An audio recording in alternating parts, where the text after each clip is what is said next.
언니, 오늘도 일찍 나왔네. 몸은 좀 어때? 괜찮아. 새벽에 허리가 좀 아팠는데 움직이니까 나아졌어. 병원 한번 가봐야 하는 거 아니야? 요새 너무 무리하는 것 같아. 괜찮다니까. 아직 손님들이 내 음식 맛있다고 하는데 어이구, 사장님. 벌써 준비하고 있었구먼. 이 동네에서 30년이면 역사지. 역사. 어서 오세요. 오늘 제육볶음에 된장찌개 끓였어요. 막 끓인 거라 더 맛있을 거예요. 사장님 음식은 늘 변함없이 맛있어. 내가 처음 왔을 때 애들이 초등학생이었는데, 이제 다 장성해서 결혼까지 했잖아. 세월 참. 그러게요. 제 자식들도 이제 다 어른이 됐네요. 어른이 됐으면 어른답게 굴어야지. 정숙 씨는 그저 한숨만 나올 뿐이었습니다. 엄마, 우리가 뭐 그렇게 잘못했어요? 어머니, 저희가 한두 번 밥 얻어먹은 것도 아니고 예전부터 늘 같이 먹던 건데 갑자기 왜 이러세요? 니들은 지금까지 내가 당연히 해줄 거라고 생각했잖아.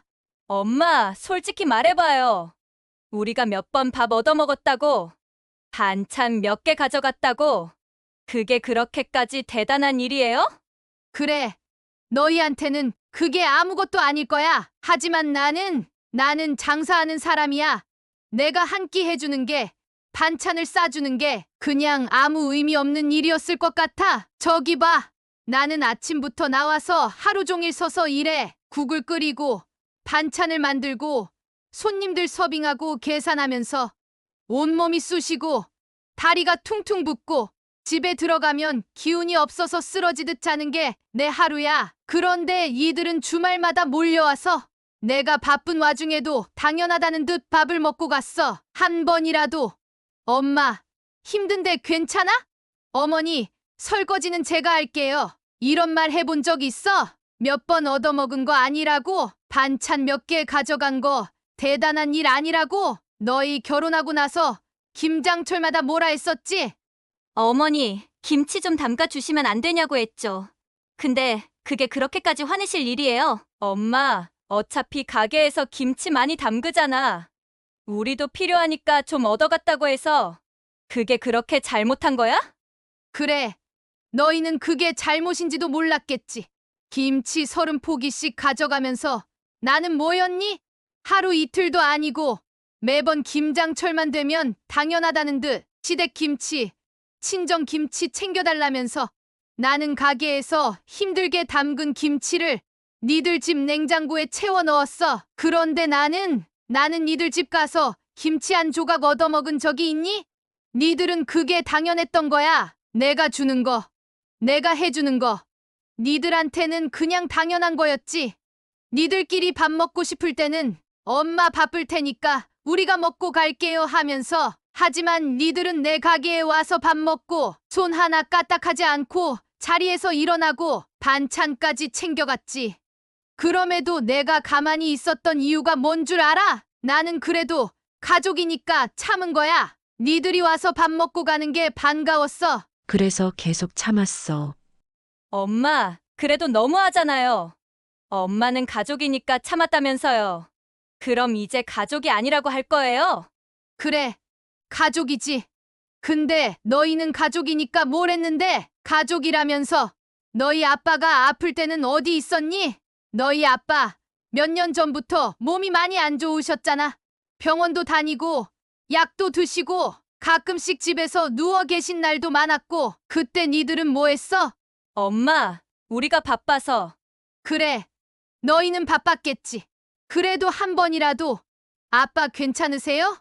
아빠 뭐 필요한 거 없으세요? 하고 물어본 적 있어? 명절이면 너희는 와서 밥만 먹고 갔지. 아빠는 몸이 불편해서 방에서 쉬고 계셨는데 그때 한 번이라도 방에 들어가서 아빠 밥 드셨어요?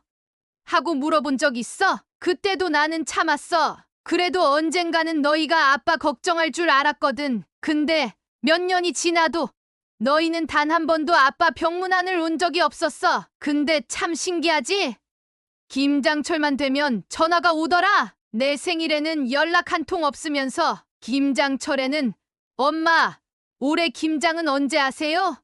하면서 연락하더라. 엄마, 우리한테 너무한 거 아니야? 안녕하세요. 부산에서 작은 식당을 운영하는 68세 김정숙입니다.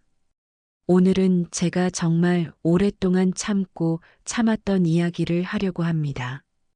정말 자식은 결혼하면 남이더군요. 제 자식들은 다를 줄 알았는데 결혼하고 몇 년이 지나니 지들 살 궁리만 하더군요. 가게에 와서 공짜로 밥을 먹고 가면서도 잘 먹었다 한마디 없습니다. 손주들을 유치원 보내놓고 제가 바쁘든 말든 가게에 맡겨놓고 가고 가게에 반찬을 종류별로 싸가는 게 당연한 일이 돼버렸어요. 심지어 며느리는 친정에, 딸은 시댁에 김치까지 퍼다 주더군요. 그런데요, 정작 제가 자식들 집에 가면 한 번도 밥 먹고 가라는 소리를 들어본 적이 없었습니다. 그 흔한 라면 한 그릇도 없더군요. 어쩌다 몸이 아파도 자식들은 자기들 일 바쁘다며 찾아오지도 않더군요. 그래서 자식들과 남처럼 살기로 결심을 했습니다. 그제야 정신 차리더군요. 자식들에게 서운함이 쌓여 결국 남처럼 지내기로 한 이야기를 들려드리려고 합니다. 끝까지 함께 해주세요. 구독과 좋아요는 영상 제작에 큰 힘이 됩니다. 꼭 부탁드립니다. 주말만 되면 어김없이 아들, 며느리, 딸, 사위, 손주들까지 식당으로 다 총출동합니다. 그렇게 몰려와서는 제 식당에 자리 잡고 앉아 밥을 먹어요. 엄마, 국이 맛있네. 엄마, 찌개 좀 더 줘요. 애들 반찬 더 있어요? 식당은 주말이면 손님들로 북적여 정신이 없습니다. 자식들은 마치 예약된 단골 손님처럼 자연스럽게 와서 앉아 있어요. 처음에는 반가웠습니다. 그래도 찾아와 주는 게 어디냐 싶었어요. 그래. 집에서 밥해 먹기 귀찮으니까 오는 거겠지. 애들 데리고 외식하면 돈도 많이 들 테니 내가 해주는 게 낫겠지. 저는 그렇게 이해하려고 했습니다. 하지만 한두 번이 아니었습니다. 매주 주말마다 당연한 듯 가게로 몰려왔어요. 그러던 어느 날이었습니다. 손님 주문을 받고 정신없이 주방에서 요리를 하고 있는데 가게 문이 열리더니 익숙한 얼굴들이 들어옵니다. 아들이었어요. 그 뒤로 며느리, 손주, 그리고 딸네 식구까지 주르륵 따라 들어옵니다. 저는 가게에서 정신없이 요리를 하고 있었지만 자식들은 그런 건 신경도 안 쓰고 자기들끼리 자리를 잡고 앉아요. 엄마, 우리 왔어. 왔냐? 잠깐만 기다려. 지금 손님들 주문부터 해야 돼요. 내가 땀을 뻘뻘 흘리며 주방에서 일하는데도 아들은 여유롭게 의자에 앉아 물을 따르더니 한마디를 던집니다. 엄마 배고파 죽겠는데 밥부터 좀 줘봐요. 며느리는 애를 안고 핸드폰을 만지작거리면서 말합니다. 어머니, 애가 배고프대요. 얼른 밥 주세요. 딸도 거들었습니다. 엄마, 나 오늘 속이 좀 안 좋아서 국 좀 따뜻하게 해서 많이 줘요. 저는 순간 화가 치밀었지만 그래도 가족이니까 참았습니다. 지금 바빠요. 손님들 것도 먼저 해야 하니까 조금만 기다려. 그러자 아들이 시계를 보더니 말합니다. 엄마, 빨리 좀 해줘요. 애들 배고프대니까. 그제야 며느리가 무심한 듯 한마디를 던집니다. 이게 우리 집이면 알아서 냉장고에서 꺼내 먹었을 텐데요. 결국 손님들 음식보다 자식들 밥을 먼저 차려줬어요. 국, 반찬, 밥을 차려주자 자식들은 당연하다는 듯 먹기 시작합니다. 이야, 엄마, 진짜 맛있네. 아들은 밥 한 숟갈을 크게 떠 입안 가득 넣었습니다. 역시 어머니가 해주는 밥이 최고예요. 며느리는 숟가락을 쥔 채 한 손으로 애를 달래며 말했어요. 딸도 찌개를 한 숟갈 뜨더니 고개를 끄덕였어요. 엄마, 국 진짜 진해요. 우리 시어머니는 이런 맛 절대 못 내요. 이 말을 듣고 저는 씁쓸하게 웃었어요. 하지만 이건 손님들에게 팔아야 할 음식이에요. 그런데도 자식들은 매번 이렇게 와서 공짜로 먹고 갔어요. 저는 여전히 손님 주문 맞추느라 정신이 없었는데 뒤에서 들리는 대화가 기가 막혔습니다. 와, 이거 맛있네. 엄마, 반찬 좀 더 줄래요? 그러게요. 김치 진짜 맛있다. 엄마, 김치 좀 싸가도 돼요? 엄마, 제육 양념한 것 좀 싸주세요. 아들이 말했습니다. 어머니, 장조림도 좀 남았으면 싸주세요. 며느리는 자연스럽게 말했어요. 저는 음식을 준비하던 손을 멈추고 그들을 바라봤습니다. 엄마, 우리 시댁에서도 김치 다 떨어졌대요. 딸도 슬쩍 말을 꺼냈어요. 여기 손님들 먹을 반찬이야. 맨날 싸가면 장사는 어떻게 하라고? 그러자 며느리는 시큰둥한 얼굴로 말했습니다. 에이, 어머니, 장사할 만큼은 남겨놓고 주시면 되잖아요. 딸도 맞장구 쳤어요. 맞아요. 엄마, 어차피 김치 계속 담그시잖아요. 이번에 조금만 더 싸줘요. 그 순간 가슴이 쿵 내려앉았습니다. 이게 매주 반복되다 보니 이제는 아예 당연한 일이 되어버린 거예요. 내가 반찬을 내주지 않으면 서운해할 분위기였어요. 하지만 거절하면 괜히 나만 치사한 사람이 될 것 같았어요. 그래서 결국 또 싸줬습니다. 고맙다는 말 한마디 들으려고요. 하지만 역시나 그런 말은 끝내 듣지 못해줬습니다. 저는 반찬을 조금씩 덜어 비닐봉지에 싸주었어요. 많이 필요하면 사서 먹어라. 가게 반찬까지 다 퍼가면 장사 못한다. 그런데도 자식들은 고맙다는 말 한마디 없이 비닐봉지를 받아들고 또 밥을 먹기 시작했어요. 밥을 다 먹고 나더니 자식들은 수저를 내려놓고 바로 일어났어요. 저는 속으로 생각했어요. 설마 이번엔 설거지라도 해주겠지? 하지만 그런 기대는 할 필요도 없었어요. 아들은 나가면서 무심하게 한마디 던졌습니다. 잘 먹었어, 엄마. 며느리는 애를 챙겨들면서 말했어요. 어머니, 잘 먹었습니다. 다음 주에 또 올게요. 딸도 따라 말했어요. 엄마, 우리도 간다. 다음에 또 봐요. 저는 순간 화가 치밀었어요. 야, 너희들 설거지는? 그러자 딸이 억울하다는 듯 말했습니다. 엄마, 우리도 애들 챙겨야 하잖아요. 설거지는 엄마가 하는 게 빠르잖아요. 저는 그 말을 듣고 순간 머리가 띵했어요.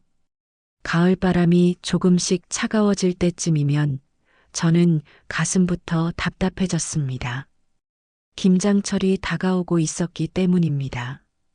한 해를 마무리할 때쯤이면 손님들도 김치를 담글 재료를 사러 분주하게 다녔습니다. 나도 식당에서 쓸 김치를 담가야 하니 배추며 고춧가루, 젓갈까지 미리 준비해 두곤 했어요. 그런데 매년 이맘때쯤이면 꼭 듣는 말이 있었습니다. 엄마, 올해 김장은 언제 하세요? 저는 순간 뜨악했습니다. 역시나 올해도 시작이구나 싶었습니다. 딸이 밥을 먹다 말고 슬쩍 운을 뗐어요. 아들은 무심한 척했지만 그 옆에서 며느리는 대놓고 관심을 보이기 시작했습니다. 왜? 너도 김장해야지. 저는 모른 척하고 되물었어요. 딸은 피식 웃으며 말을 돌렸습니다. 아니, 엄마도 어차피 식당에서 김치 많이 담그시잖아요. 우리 시댁에서도 김치가 다 떨어졌다네요. 저는 한숨을 삼켰습니다. 역시나 올해도 시댁 김치를 부탁하려는 거였습니다. 며느리도 눈치를 보다가 조심스럽게 말을 꺼냈습니다. 어머니, 저희 친정에서도 김치를 다 먹었다고 하시더라고요. 엄마 허리도 안 좋으시고 올해는 담그기 힘들다 하셔서요. 친정 김치까지 부탁하는 거였습니다. 저는 숟가락을 내려놓고 천천히 그들을 바라봤습니다. 이제는 숨도 못 쉬게 하는구나. 매주 식당에서 공짜 밥을 먹고 반찬을 싸가면서도 이제는 김장까지 부탁하는 게 당연해졌구나 싶었습니다. 엄마, 김치 30포기 정도만 해주시면 돼요. 딸은 자연스럽게 말했습니다. 어머니, 저희도 30포기 정도면 될 것 같아요. 며느리는 부탁하는 것도 아니고 마치 정해진 걸 확인하는 듯 말했어요. 30포기. 저는 순간 귀를 의심했습니다. 저는 딸내, 아들내 김치까지 챙겨주면서도 이제는 그들의 시댁과 친정 김치까지 맡게 된 것이었습니다. 그것도 한두 포기가 아니라 각각 30포기씩 총 60포기였습니다. 저는 잠시 말을 잃고 천장을 바라봤습니다. 머릿속으로 계산을 해봤습니다. 배추 60포기, 고춧가루, 젓갈, 마늘, 파, 양파. 거기에 절이는 시간, 김치속 만드는 시간, 배추 하나하나 버무리는 시간까지. 손님들 장사하랴, 반찬 만들랴 바쁜데 저는 김장까지 떠맡아야 했습니다.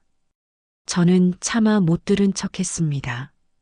그러자 딸은 입술을 삐쭉 내밀며 불만스러운 얼굴을 했어요. 엄마, 왜 그래요? 작년에도 해주셨잖아요. 맞아요, 어머니. 저희도 어머니께서 김치 담그면 항상 나눠 먹었잖아요. 며느리도 거들었습니다. 저는 피식 웃었습니다. 그게 문제야. 항상 해줬더니 이젠 당연해졌잖아. 딸이 깜짝 놀란 얼굴로 날 쳐다봤습니다. 며느리는 입을 꾹 다물었어요. 저는 숟가락을 탁 내려놓고 두 손을 모아 테이블 위에 올렸습니다. 이제부터는 안 돼. 너희도 직접 담가 먹어. 갑자기 분위기가 싸늘해졌습니다. 딸은 못 믿겠다는 얼굴로 나를 쳐다봤어요. 엄마, 진짜야? 그냥 올해까지만 좀 도와주면 안 돼요? 안 돼. 너희도 김치는 담가야지. 근데 엄마도 어차피 식당에서 김치 많이 하시잖아요. 딸이 조심스럽게 말끝을 흐렸어요. 저는 순간 화가 치밀었습니다. 그래. 식당에서 김치 많이 하니까 장사하려고 하는 거지. 너희들 퍼주려고 담그는 게 아니라고. 딸이 움찔했어요. 아들은 애써 태어난 척하지만 불편한 기색이 역력했습니다. 며느리는 작게 한숨을 내쉬며 말했습니다. 어머니, 알겠어요. 저희도 어떻게든 해볼게요. 하지만 그 말투는 영 서운해 보였어요. 저는 그게 더 화가 났습니다. 너희는 지금 서운하지? 근데 나는 안 서운할 것 같아. 저는 단호하게 말했습니다. 매주 와서 밥 먹고 반찬 싸가고 김치까지 당연하다는 듯 받아가는데 나는 하나도 서운하면 안 돼. 딸이 고개를 푹 숙였습니다. 아들은 그제야 입을 열었어요.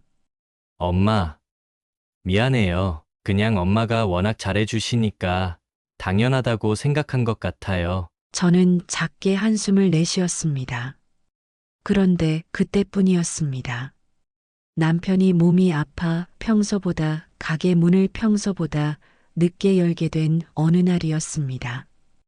가게에 도착해 문을 여는 순간 뭔가 이상한 낌새가 들었습니다. 주방이 어수선하게 흐트러져 있었고 싱크대에는 설거지하지 않은 그릇들이 쌓여 있었습니다. 식탁 위에는 밥알이 흩어져 있었고 반찬통 몇 개는 뚜껑이 열린 채로 널브러져 있었습니다. 저는 순간 멍해졌습니다. 누가 왔다 갔나? 혹시나 싶어 CCTV를 돌려봤습니다. 그러자 화면 속에는 믿기 힘든 장면이 펼쳐져 있었습니다. 아침 9시쯤 아들 부부와 딸 부부가 아이들을 데리고 가게 문을 열고 들어왔습니다. 저는 그때 병원에 가고 없었고 마침 함께 일하는 여동생이 어디에 잠깐 나갔었나 봅니다. 가게 문은 잠그지 않았으니 자연스럽게 안으로 들어왔습니다. 저는 계속 CCTV 화면을 지켜봤습니다.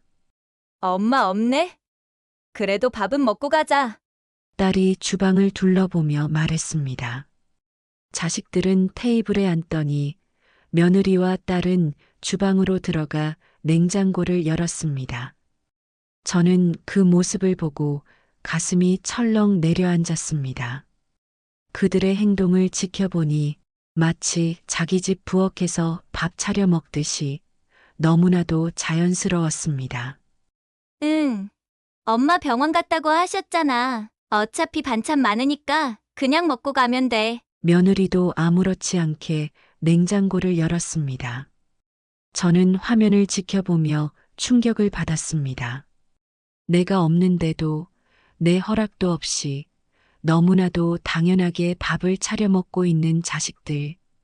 아들은 밥솥을 열어 밥을 펐고 사위는 국을 덜어 그릇에 담았습니다. 손주들은 의자에 앉아 배고파를 외쳤고 며느리와 딸은 냉장고에서 반찬통을 꺼내 식탁 위에 올렸습니다. 우와, 장조림도 있네. 이거 진짜 맛있는데. 딸이 젓가락으로 장조림을 집어 입에 넣으며 말했습니다. 어머님은 확실히 반찬 솜씨가 좋아. 며느리가 김치를 꺼내며 맞장구 쳤습니다. 저는 그 모습을 보면서 머릿속이 하얘졌습니다. 대체 이게 무슨 상황이지? 내가 없을 때조차 이들은 내 식당을 자기 집처럼 사용하고 있었습니다. 식사를 마친 후 저는 설마 하고 있었던 일이 실제로 벌어지는 걸 보고 말았습니다. 딸이 비닐봉지를 꺼내 반찬을 담기 시작했습니다. 김치, 장조림, 멸치볶음, 오징어 젓갈. 손님들 밥상에 내놓으려고 아침에 준비해둔 반찬들이었습니다. 이거 좀 싸가야겠다. 엄마가 이 반찬할 때가 제일 맛있어. 딸이 김치를 봉지에 가득 담았습니다. 장조림도 가져가야지. 친정에 가면 이거 찾더라고. 며느리는 장조림 통째로 비닐봉지에 넣었습니다. 저는 화면을 보며 속에서 불이 치솟았습니다. 지금 내 가게 반찬을 자기 친정에 갖다 주겠다는 거야? 내가 허락도 안 했는데 냉장고까지 열어서 반찬을 싸간다고? 그러더니 아들이 남은 국을 통째로 담아 봉투에 넣었습니다.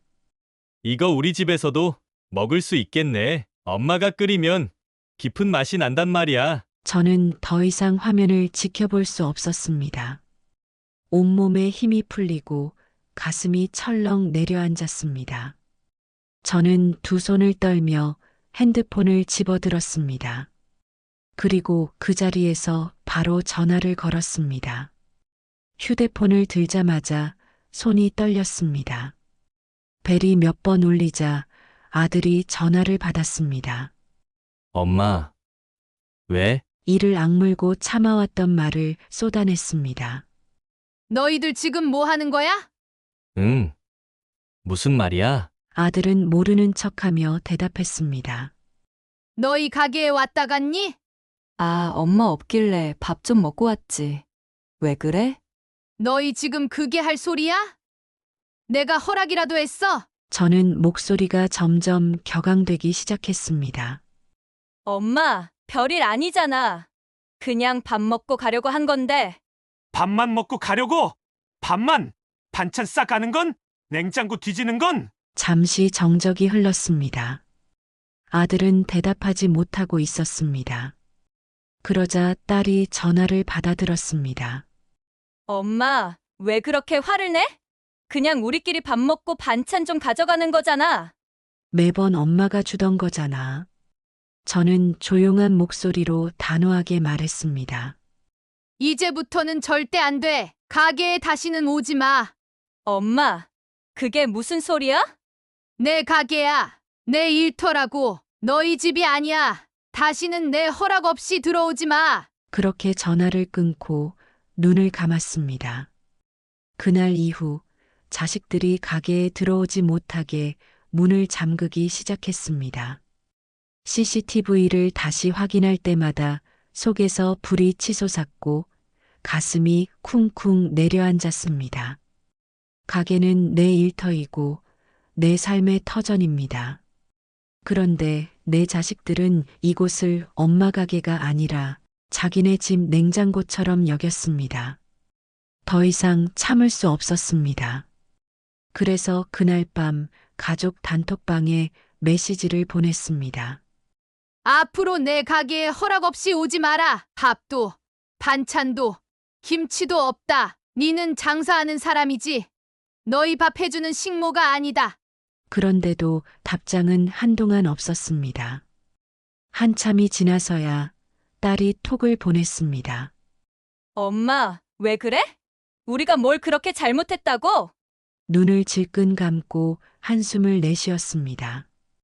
아들은 아무 말도 없었고 며느리는 단톡방에서 나갔습니다. 이제야 겨우 정신이 드는 건가. 더 이상 답장을 하지 않았습니다. 그리고 며칠 뒤 주말이 되었습니다. 평소 같았으면 아들, 딸네 가족들이 가게로 우르르 몰려왔을 시간입니다. 그런데 그날 문이 열릴 기척이 들리더니 가게 문이 덜컥 열렸습니다. 저는 이미 대비하고 있었습니다. 가게 문을 안에서 걸어 잠그고 자식들이 들어오지 못하게 막아놨습니다. 딸이 문을 두드렸습니다. 엄마, 우리 왔어. 문 좀 열어봐요. 일부러 대답하지 않았습니다. 그런데 아들이 다급한 목소리로 소리쳤습니다. 엄마, 왜 그래? 문 좀 열어! 천천히 문 앞으로 다가가 문 너머로 단호하게 말했습니다. 이제부터 여기 오지 마. 밥도, 반찬도 없다. 밖에서 정적이 흘렀습니다. 그리고 딸이 황당한 목소리로 말했습니다. 엄마, 너무해요. 우리가 뭘 그렇게 잘못했는데. 어이없는 웃음이 나왔습니다. 내가 그걸 몰라서 묻는 거냐? 내가 없을 때도 가게에 와서 밥 먹고 반찬 싸가면서도 아무렇지도 않게 굴었잖아. 아들이 한숨을 내쉬며 말했습니다. 엄마, 우리가 그런 의도는 아니었어요. 그냥 편하니까. 단칼에 말을 끊었습니다. 그래, 너희한테는 편했겠지.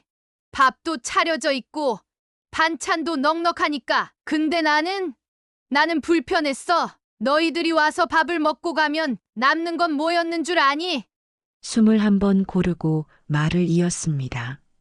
산더미처럼 쌓인 설거지. 손님들 먹이려고 해둔 반찬이 바닥난 냉장고. 그리고 엄마가 해줄 거야 하고 당연하게 여기는 너희들의 태도. 밖이 조용해졌습니다. 누구도 더 이상 말을 하지 않았습니다. 잠시 후 딸이 화난 목소리로 말했습니다. 엄마, 그러면 이제 우리한테 아무것도 안 해주겠다는 거예요? 저는 고개를 끄덕였습니다. 이 정도면 알아들을 줄 알았습니다. 그런데 자식들의 이러한 행동은 그 전부터였습니다. 아마 결혼하고 나서부터였지요. 아들과 딸은 정말 결혼하고 나서부터는 남이 된 것 같았습니다. 아들과 딸네 집에 가도 그 흔한 밥 한 번 먹어본 적 없었습니다. 그날을 마지막으로 저는 아들 집에 가지 않거든요. 가게 일이 많아서 피곤한 줄만 알았는데 아침부터 기운이 쭉 빠지고 온몸이 쑤신 날이었습니다. 장사를 오래 해와서 그런지 몸이 안 좋을 때는 쉴 틈 없이 쌓여온 피로가 한꺼번에 밀려왔습니다. 그날따라 손님도 적었고 다행히 동생이 있어서 가게를 좀 맡길 수 있었습니다. 병원이라도 다녀올까 생각하며 가게 문을 닫고 나왔습니다. 그런데 병원 근처까지 가니 아들네 집이 불현듯 떠올랐습니다. 그리고 솔직히 조금 기대도 했습니다. 몸이 안 좋다고 하면 따뜻한 차 한 잔이라도 내줄까? 저녁 시간이 다 되어 가는데 엄마 밥이라도 먹고 가세요라는 말이 나오지 않을까? 그렇게 기대하며 아들네 집 초인종을 눌렀습니다. 잠시 후 문이 열렸습니다. 문 앞에 선 며느리는 애써 미소를 지으려 했지만 그 표정은 어색하기만 했습니다. 어머니 오셨어요? 응. 근처에 볼 일이 있어서 왔다가 잠깐 들렀어. 저는 자연스럽게 신발을 벗고 집 안으로 들어섰습니다. 그런데 이상했습니다. 보통 시부모가 갑자기 찾아오면 어머니, 어서 오세요. 차라도 드릴까요? 그 같은 말이 먼저 나오는 게 당연한데 며느리는 그저 조용히 문을 닫으며 나를 따라 들어왔습니다. 저는 속으로 내가 귀찮은 손님이 된 건가 싶었지만 애써 아무렇지 않은 척 했습니다. 거실로 들어서니 아들은 소파에 앉아 TV를 보고 있었습니다. 엄마 오셨어요? 아들은 반갑다는 말도 없이 고개만 살짝 돌려 나를 봤습니다. 저는 천천히 소파 맞은편에 앉았습니다. 몸도 힘들고 어딘가 서먹서먹한 분위기가 어색했지만 그래도 내 자식 집에 온 것뿐이었습니다. 요즘 가게는 어때요? 아들이 리모컨을 만지작거리며 물었습니다. 저는 가게 이야기를 하며 분위기를 풀어보려 했습니다. 요즘 손님이 좀 줄었어. 그래도 단골들이 자주 와줘서 다행이지. 말끝을 흐리며 혹시 며느리가 차라도 한 잔 내올까 기다렸습니다. 그러나 며느리는 안방에서 스마트폰을 만지작거릴 뿐 아무런 말도 없었습니다. 저는 기다렸습니다. 그러나 몇 분이 지나도 차 한 잔도 물 한 잔도 나오지 않았습니다. 저는 속이 서서히 쓰려오기 시작했습니다. 내가 손님인가? 여기가 우리 집도 아닌데 왜 이렇게 불편한 기분이 드는 걸까? 시간이 점점 흘렀습니다. 저는 애써 대화의 물꼬를 트려고 했습니다. 너희들 저녁은 먹었니? 일부러 주방 쪽을 바라보며 물었습니다. 그러자 며느리가 무심하게 대답했습니다. 저희는 아까 배달시켜 먹었어요. 그 말이 떨어지는 순간 잘못 왔다는 생각이 들었습니다. 그래. 저녁을 먹었으면 어쩔 수 없지. 그런데도 속이 쓰렸습니다. 시어머니가 왔는데도 어머니 배고프시면 뭐라도 차려드릴까요? 그 흔한 한마디조차 없었습니다. 저는 조용히 주방을 힐끗 바라봤습니다. 싱크대에는 배달 음식 용기들이 쌓여 있었고 식탁 위에는 먹다 남은 음식이 담긴 일회용 용기가 그대로 놓여 있었습니다. 저는 아들에게 혹시나 하는 마음으로 다시 한번 기회를 줘봤습니다. 그래.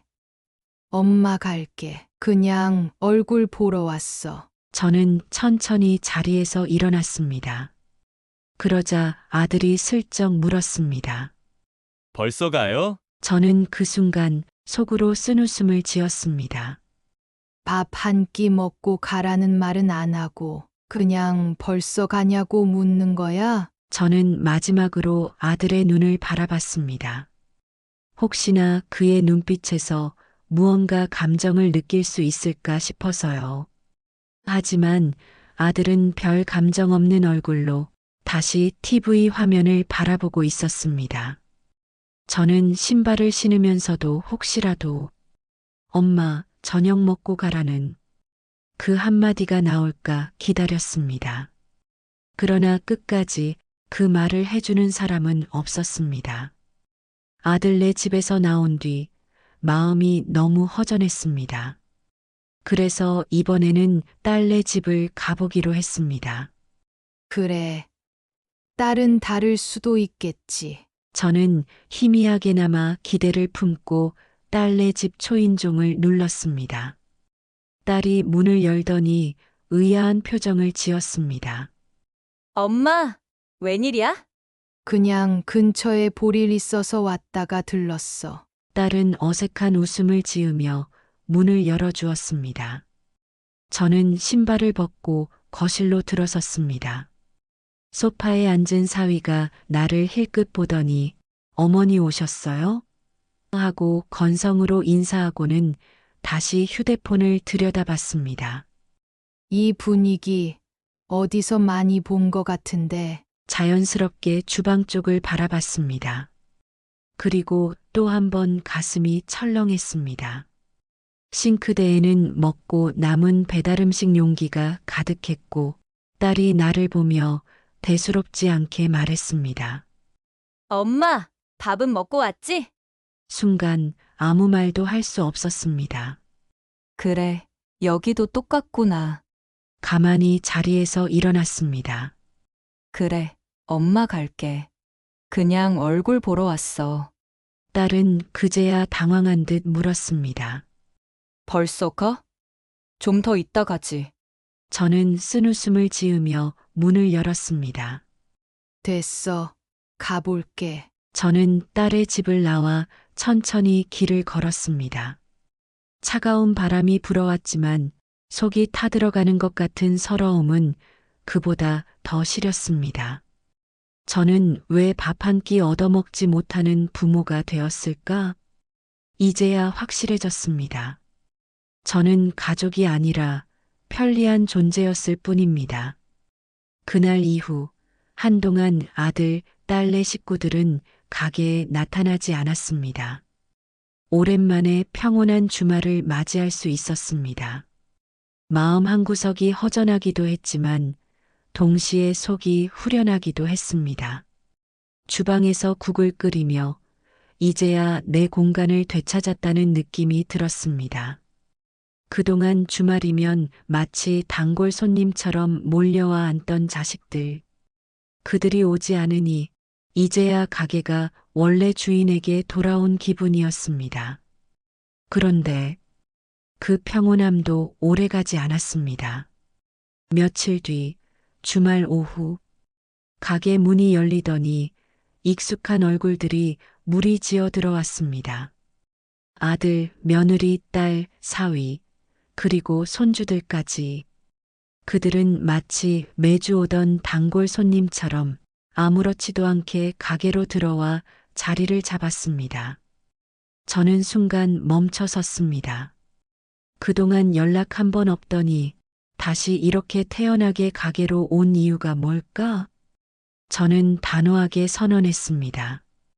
여기 앉지 마라. 그동안 쌓이고 쌓인 감정을 참으며 내뱉은 말이었습니다. 그러나 자식들은 여전히 내 말을 이해하지 못하는 것 같았습니다. 엄마, 우리가 뭐 그렇게 잘못했어요? 딸이 팔짱을 끼고 나를 노려보았습니다. 그 옆에서 며느리는 한숨을 쉬더니 비꼬듯 말했습니다. 어머니, 저희가 한두 번 밥 얻어먹은 것도 아니고 예전부터 늘 같이 먹던 건데 갑자기 왜 이러세요? 저는 천천히 손을 식탁 위에 짚으며 깊게 숨을 내쉬었습니다. 니들은 지금까지 내가 당연히 해줄 거라고 생각했잖아. 딸이 피식 웃으며 고개를 저었습니다. 엄마, 솔직히 말해봐요. 우리가 몇 번 밥 얻어먹었다고, 반찬 몇 개 가져갔다고, 그게 그렇게까지 대단한 일이에요? 그 말을 듣는 순간 제 안에 있던 감정이 한꺼번에 터져 나왔습니다. 저는 천천히 고개를 들어 딸과 며느리를 바라보았습니다. 그들의 얼굴에는 이게 그렇게까지 화낼 일이야? 라는 표정이 그대로 묻어나고 있었습니다. 그래. 너희한테는 그게 아무것도 아닐 거야. 딸과 며느리가 말없이 나를 바라봤습니다. 하지만 나는 장사하는 사람이야. 내가 한 끼 해주는 게, 반찬을 싸주는 게 그냥 아무 의미 없는 일이었을 것 같아. 저는 손가락으로 가게 주방을 가리켰습니다. 저기 봐. 나는 아침부터 나와서 하루 종일 서서 일해. 국을 끓이고, 반찬을 만들고, 손님들 서빙하고 계산하면서 온몸이 쑤시고, 다리가 퉁퉁 붓고, 집에 들어가면 기운이 없어서 쓰러지듯 자는 게 내 하루야. 딸과 며느리는 아무 말도 하지 못했습니다. 저는 계속해서 말을 이어갔습니다. 그런데 이들은 주말마다 몰려와서 내가 바쁜 와중에도 당연하다는 듯 밥을 먹고 갔어. 한 번이라도 엄마, 힘든데 괜찮아? 어머니, 설거지는 제가 할게요. 이런 말 해본 적 있어? 저는 천천히 주먹을 쥐었다 폈다 하며 숨을 고르고 말을 이었습니다. 몇 번 얻어먹은 거 아니라고? 반찬 몇 개 가져간 거 대단한 일 아니라고? 저는 씁쓸한 웃음을 지으며 고개를 저었습니다. 그래, 니들한테는 그게 아무것도 아니었겠지. 잠시 말을 멈추고 딸과 며느리를 번갈아 바라보았습니다. 너희 결혼하고 나서 김장철마다 뭐라 했었지? 딸과 며느리는 고개를 돌렸습니다. 저는 그들의 눈을 똑바로 바라보며 다시 물었습니다. 뭐라고 했었냐고? 그제야 며느리가 입을 열었습니다. 어머니, 김치 좀 담가 주시면 안 되냐고 했죠. 근데 그게 그렇게까지 화내실 일이에요? 딸도 한숨을 쉬며 덧붙였습니다. 엄마, 어차피 가게에서 김치 많이 담그잖아. 우리도 필요하니까 좀 얻어갔다고 해서 그게 그렇게 잘못한 거야? 그들의 말을 듣고 어이없어 웃음을 터뜨렸습니다. 그래, 너희는 그게 잘못인지도 몰랐겠지. 저는 테이블을 손으로 가볍게 두드리며 말을 이었습니다. 김치 30포기씩 가져가면서 나는 뭐였니? 딸과 며느리는 말이 없었습니다. 하루 이틀도 아니고 매번 김장철만 되면 당연하다는 듯 시댁김치, 친정김치 챙겨달라면서 나는 가게에서 힘들게 담근 김치를 니들 집 냉장고에 채워 넣었어. 딸과 며느리를 번갈아 바라보며 다시 물었습니다. 그런데 나는 니들 집 가서 김치 한 조각 얻어먹은 적이 있니? 하다못해 물 한 잔, 라면 한 그릇도 안 주더라. 나는 딸과 며느리에게서 눈을 떼지 않고 말했습니다. 니들은 그게 당연했던 거야. 내가 주는 거, 내가 해주는 거. 니들한테는 그냥 당연한 거였지. 나는 짧은 한숨을 내쉬었습니다. 이제라도 말해야겠다. 니들끼리 밥 먹고 싶을 때는 엄마 바쁠 테니까 우리가 먹고 갈게요 하면서 나는 니들 집에서 밥 한 끼 얻어먹은 적이 없었어. 저는 한 손으로 가슴을 쓸어내리며 말을 이었습니다. 하지만 니들은 내 가게에 와서 밥 먹고 손 하나 까딱하지 않고 자리에서 일어나고 반찬까지 챙겨갔지. 저는 씁쓸하게 웃으며 말을 이었습니다. 그럼에도 내가 가만히 있었던 이유가 뭔 줄 알아? 딸과 며느리는 조용히 나를 바라보기만 했습니다. 나는 그래도 가족이니까 참은 거야. 니들이 와서 밥 먹고 가는 게 반가웠어. 그래서 계속 참았어. 딸이 여전히 불만이 가득한 얼굴로 나를 쳐다보았습니다. 엄마, 그래도 너무하잖아요. 엄마는 가족이니까 참았다면서요. 그럼 이제 가족이 아니라고 할 거예요? 나는 딸을 가만히 바라보다가 천천히 손을 테이블 위에 올렸습니다. 그래, 가족이지.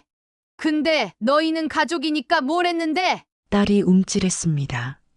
가족이라면서 너희 아빠가 아플 때는 어디 있었니? 그 말이 떨어지자 식당 안 공기가 더욱 무겁게 가라앉았습니다. 너희 아빠 몇 년 전부터 몸이 많이 안 좋으셨잖아. 병원도 다니고 약도 드시고 가끔씩 집에서 누워 계신 날도 많았고 저는 딸과 며느리를 번갈아 바라보았습니다. 그때 니들은 뭐 했어? 딸이 당황한 얼굴로 말을 더듬었습니다. 엄마, 우리가 바빠서 저는 단호하게 말을 끊었습니다. 그래, 너희는 바빴겠지. 고개를 끄덕이며 조용하지만 강한 목소리로 다시 물었습니다. 그래도 한 번이라도 아빠 괜찮으세요? 아빠 뭐 필요한 거 없으세요? 하고 물어본 적 있어? 딸과 며느리는 서로를 바라보며 아무 말도 하지 못했습니다. 명절이면 너희는 와서 밥만 먹고 갔지. 아빠는 몸이 불편해서 방에서 쉬고 계셨는데 그때 한 번이라도 방에 들어가서 아빠 밥 드셨어요? 하고 물어본 적 있어? 저는 차갑게 웃으며 말을 이어갔습니다. 그때도 나는 참았어. 그래도 언젠가는 너희가 아빠 걱정할 줄 알았거든. 근데 몇 년이 지나도 너희는 단 한 번도 아빠 병문안을 온 적이 없었어. 저는 천천히 고개를 저었습니다. 저는 한숨을 내쉬며 다시 딸과 며느리를 바라보았습니다. 그럼 생일 얘기는 해볼까? 딸과 며느리는 이번에도 눈을 피했습니다. 저는 짧게 웃으며 말을 이었습니다. 내 생일날 너희한테서 전화 한 통이라도 받은 적이 있었나? 딸이 머뭇거리더니 작은 목소리로 말했습니다. 엄마, 그때 바빴잖아요. 애도 키워야 하고, 회사 일도 많고. 저는 피식 웃으며 고개를 저었습니다. 그래, 바빴겠지. 니들 생일에는 바쁜 와중에도 전화해서 생일 축하한다 해주고 선물도 보내주고 맛있는 거라도 사 먹으라고 용돈이라도 챙겨줬던 게 나야. 테이블을 강하게 두드리며 말을 이었습니다. 그런데 나는 내 생일날 너희는 연락 한 통 없었어. 딸이 미안한 듯 입술을 깨물었습니다. 그러나 나는 멈추지 않았습니다. 근데 참 신기하지? 김장철만 되면 전화가 오더라. 딸과 며느리는 말없이 나를 바라보았습니다. 내 생일에는 연락 한 통 없으면서 김장철에는 엄마, 올해 김장은 언제 하세요? 하면서 연락하더라. 고개를 끄덕이며 더욱 차분한 목소리로 말을 이어갔습니다. 저는 주방 쪽으로 천천히 걸어갔습니다. 더 이상 이 자리에서 할 말이 없다고 생각했습니다.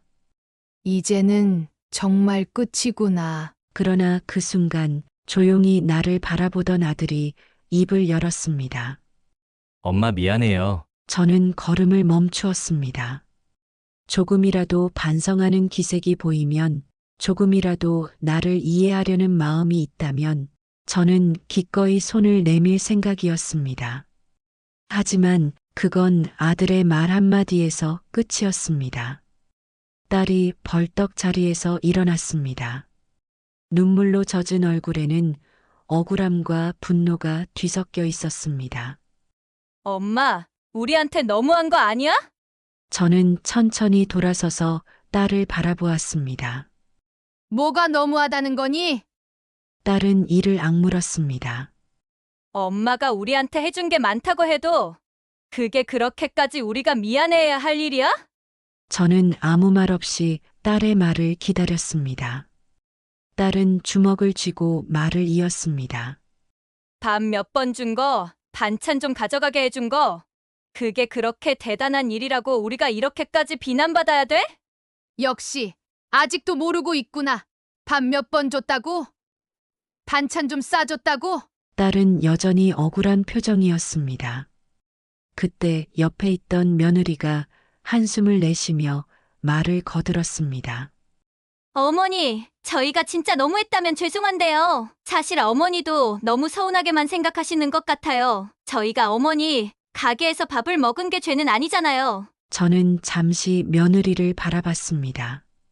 그리고 천천히 조용하지만 확실한 목소리로 말했습니다. 그래, 너희한테는 그게 아무것도 아니었겠지. 딸과 며느리는 순간 말을 잃었습니다. 니들은 와서 밥만 먹고 갔다고 생각하지? 저는 눈을 가늘게 뜨고 두 사람을 바라보았습니다. 근데 나는 그걸 준비하기 위해서 아침부터 장을 보고 반찬을 만들고 손님들 음식을 준비하면서도 너희가 오면 따뜻한 밥을 먹일 생각을 했어. 저는 천천히 숨을 들이쉬었습니다. 그런데 너희는 어땠니? 내 생일날 전화 한 통 했니? 딸과 며느리는 아무 말도 하지 못했습니다. 니들끼리는 생일 챙기면서 나는 너희한테서 선물 한 번 받아본 적 없어. 김장철만 되면 연락하면서 내가 아플 때는 전화 한 통 없었어. 그래도 가족이니까 참았다. 하지만 이제는 아니었습니다. 저는 깊게 숨을 들이쉬고 마지막으로 딸과 며느리를 바라보았습니다. 나는 더 이상 너희한테 퍼주지 않을 거야. 아들은 여전히 고개를 숙이고 있었고 딸과 며느리는 더 이상 나를 바라보지 않았습니다. 딸이 끝내 울먹이며 소리쳤습니다. 그래, 알겠어. 엄마가 그렇게까지 서운하다면 이제 다시는 엄마 가게에 안 올게. 며느리도 작게 한숨을 내쉬며 말을 보탰습니다. 저희가 너무했으면 죄송해요. 근데 어머니도 너무 매정하신 것 같아요. 딸은 눈물을 닦고 가방을 들고 일어섰습니다. 그리고 딸과 며느리는 아들과 사위까지 따라 나가면서 가게 문을 세게 닫고 나가버렸습니다. 저는 조용히 가게 한가운데 서 있었습니다. 천천히 숨을 고르며 텅 빈 가게 안을 둘러보았습니다. 저는 천천히 문 앞까지 걸어가 가게 문을 걸어 잠갔습니다. 이제야 내 가게가 내 것이 된 것 같았습니다. 주방으로 다시 돌아와 국을 끓였습니다. 이제는 내가 나를 위해 밥을 지을 시간이었습니다. 그날 가게 장사를 마치고 집으로 돌아가는 발걸음은 무거웠습니다. 온몸이 무겁고 기운이 하나도 없었습니다. 마음도 복잡하고 머릿속도 뒤죽박죽이었습니다. 아무리 생각해도 저는 틀렸다고는 생각하지 않았습니다. 하지만 마음 한편에서는 허전함이 밀려왔습니다. 집 앞에 도착해 문을 열었습니다. 거실에 앉아 있는 남편이 눈에 들어왔습니다. 남편은 소파에 기대 앉아 TV를 보고 있었고 제가 들어오는 걸 보고 천천히 고개를 들었습니다. 그런데 그 순간 그동안 참아왔던 감정이 밀려오면서 눈물이 왈칵 쏟아질 것 같았습니다. 저는 재빨리 고개를 돌리며 거실로 걸어 들어갔습니다. 밥 먹었어? 남편이 저를 바라보며 다시 물었습니다. 저는 천천히 남편 앞에 앉아 한숨을 내쉬었습니다. 아니, 남편이 리모컨을 내려놓고 나를 천천히 바라보았습니다. 뭐 먹을래? 내가 뭐라도 차려줄까? 저는 피식 웃으며 고개를 저었습니다. 됐어. 그냥 물이나 한 잔 줘. 남편은 아무 말 없이 자리에서 일어나 부엌으로 갔습니다.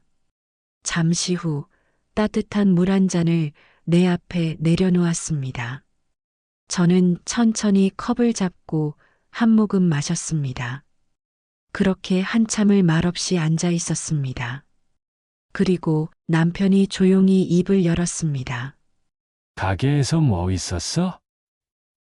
응, 애들 왔었어. 남편이 고개를 살짝 갸우뚱했습니다.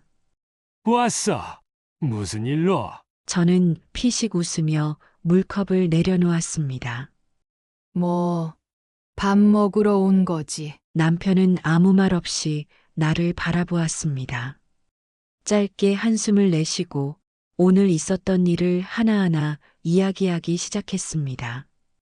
아들과 딸네 식구들이 가게에 온 일, 아무렇지도 않게 자리를 잡고 앉았던 일, 밥 몇 번 준 게 그렇게 대단한 일이냐며 따지던 딸과 며느리, 그리고 결국은 화를 내면서 가게를 나가버린 일까지. 저는 조용히 남편을 바라보며 말을 마쳤습니다. 이제 정말 끝이 난 것 같아. 남편은 천천히 숨을 들이쉬고 한참 동안 아무 말 없이 나를 바라봤습니다. 저는 남편이 무슨 말을 할지 기다리며 그의 반응을 살폈습니다. 그런데 남편의 입에서 나온 말은 전혀 예상 밖이었습니다. 남편은 짧게 한숨을 내쉬고 천천히 고개를 끄덕였습니다. 잘했어. 뭐, 잘했다고. 이제라도 당신을 위한 인생을 살아야지. 저는 남편을 바라보았습니다.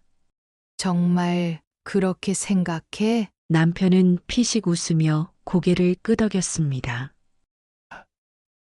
그래, 이제야 당신이 할 말을 제대로 한 것 같아. 저는 순간 울컥했습니다. 그동안 마음속에 있던 불안감이 한꺼번에 무너져 내리는 기분이었습니다. 그래도 내가 너무한 건 아닐까 하는 생각들이 머릿속을 가득 채우고 있었는데 남편의 단 한마디가 그 모든 걱정을 한순간에 지워버렸습니다. 저는 조용히 남편을 바라보았습니다. 근데 나는 왜 이렇게 허전하지? 남편은 가만히 나를 바라보다가 조용히 내 손을 잡아주었습니다. 그건 당신이 너무 오래 참았기 때문이야. 저는 남편의 손을 꼭 잡았습니다. 그리고 천천히 고개를 숙였습니다. 그래.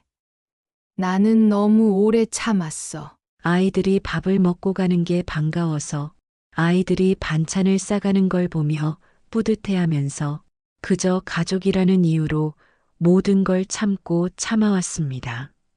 그런데 이제는 더 이상 그러고 싶지 않았습니다. 남편은 조용히 나를 바라보며 말했습니다. 애들이 언젠가 다시 올 수도 있겠지. 하지만 그때도 당신 입장을 확실히 해. 저는 천천히 고개를 끄덕였습니다. 며칠 동안 집안은 조용했습니다. 저는 남편과 평소처럼 지냈고 가게 일도 변함없이 했습니다. 자식들 생각이 전혀 안 난 건 아니었지만 이제는 그들이 찾아오길 기대하지도 않았습니다. 이제는 없는 셈 치고 살아야지. 그런데 그날 저녁 문 밖에서 초인종 소리가 울렸습니다. 남편과 저는 조용히 서로를 바라봤습니다. 누구지? 남편이 리모컨을 내려놓고 천천히 일어났습니다. 저는 별 생각 없이 문을 열었습니다. 엄마, 문 앞에는 아들과 딸이 서 있었습니다. 저는 아무 말 없이 그들을 바라봤습니다. 딸은 눈이 붉어져 있었고 아들은 한숨을 쉬며 애써 차분한 목소리로 말했습니다. 엄마, 우리 좀 들어가도 될까요? 저는 한동안 그들을 바라보다가 천천히 문을 열어주었습니다. 그리고 아무 말 없이 거실로 걸어 들어갔습니다. 아들과 딸은 조용히 신발을 벗고 들어왔습니다. 남편은 여전히 소파에 앉아 있었고 자식들을 보더니 살짝 미간을 찌푸렸습니다. 아들은 어색하게 웃으며 말했습니다. 아빠, 저희 왔어요. 남편은 짧게 대답했습니다. 그래. 그리고 더 이상 아무 말도 하지 않았습니다. 딸이 주저하더니 조용히 나를 바라보며 말했습니다. 엄마 미안해요. 저는 딸과 아들을 번갈아 바라보았습니다. 미안하다고? 이제 와서? 딸은 눈물을 흘리며 말을 이어갔습니다. 그때 엄마한테 너무 심한 말 한 것 같아요. 우리가 당연하게 받아들였던 게 많았다는 걸 이제야 깨달았어요. 아들도 조용히 고개를 숙였습니다.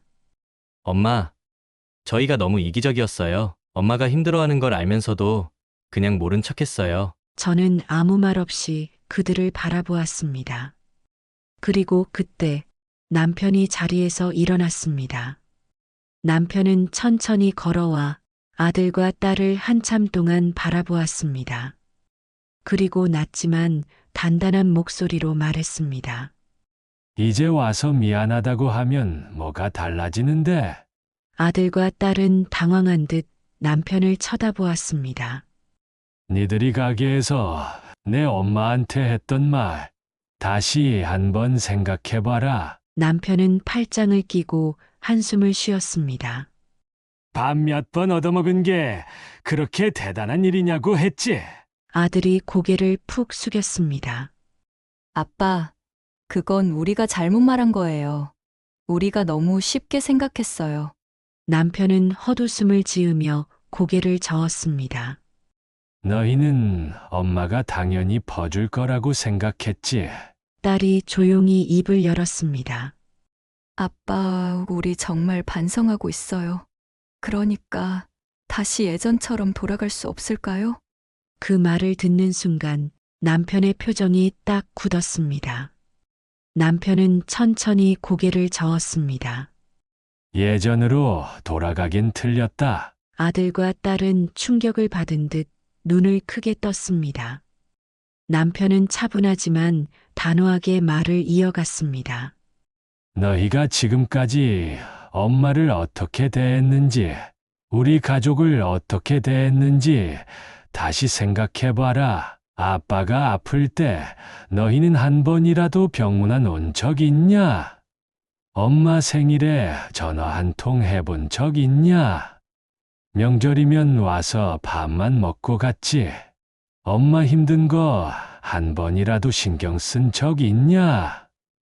남편은 한 걸음 더 다가가며 목소리를 낮췄습니다.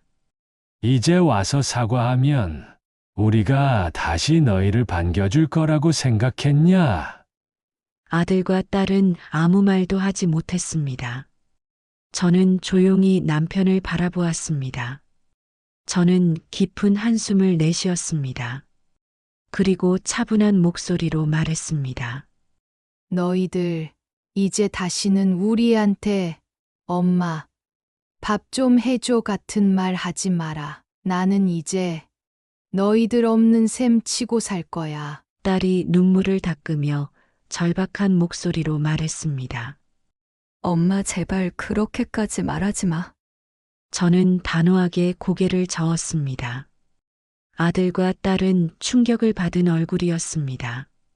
너희가 우리를 필요로 할 때만 찾아오는 가족이라면 그런 가족은 이제 필요 없다. 그리고 이 집, 가게는 아빠, 엄마가 죽게 되면 다 기부할 거야. 너희들에게는 한 푼도 돌아갈 일 없을 거야. 저는 마지막으로 그들을 바라보며 말했습니다. 이제는 나와 내 아빠 인생을 살 거야. 그러니까 너희도 너희 인생 살아라. 아들은 고개를 숙였고 딸은 울음을 터뜨렸습니다. 하지만 저는 더 이상 흔들리지 않았습니다. 그렇게 한참을 서 있던 아들과 딸은 더 이상 아무 말도 하지 못한 채 고개를 숙이고 문을 나섰습니다. 저는 천천히 그들의 뒷모습을 바라보았습니다. 문이 닫히고 집안은 다시 고요해졌습니다. 저는 조용히 한숨을 내쉬며 남편을 바라보았습니다. 남편은 내 어깨를 토닥이며 말했습니다. 잘했어. 이제 진짜 편하게 살자. 저는 피식 웃으며 고개를 끄덕였습니다. 그래, 이제는 진짜 우리 인생을 살자고요. 그날 이후 저는 가게에서 여동생과 함께 웃으며 일했고 남편과 함께 조용하고 평온한 시간을 보냈습니다. 저는 식당 장사 준비를 하며 더 이상 자식들을 기다리지 않는 내가 되었다는 걸 깨달았습니다. 언젠가는 자식들이 다시 찾아오겠지만 이제는 미련도 기대도 하지 않기로 했습니다. 그동안 자식이라고 해서 무조건 주었던 제가 아무래도 자식을 잘못 키운 게 아닐까 하는 생각도 듭니다. 그렇지만 이제 성인이니까 자신들의 인생을 살아가는 것이 맞을 것이란 생각도 듭니다. 제 이야기는 여기까지입니다. 여러분이라면 저와 같은 상황에서 어떤 선택을 하셨을까요? 댓글로 여러분의 생각을 남겨주세요. 구독과 좋아요는 영상 제작에 큰 힘이 됩니다. 감사합니다.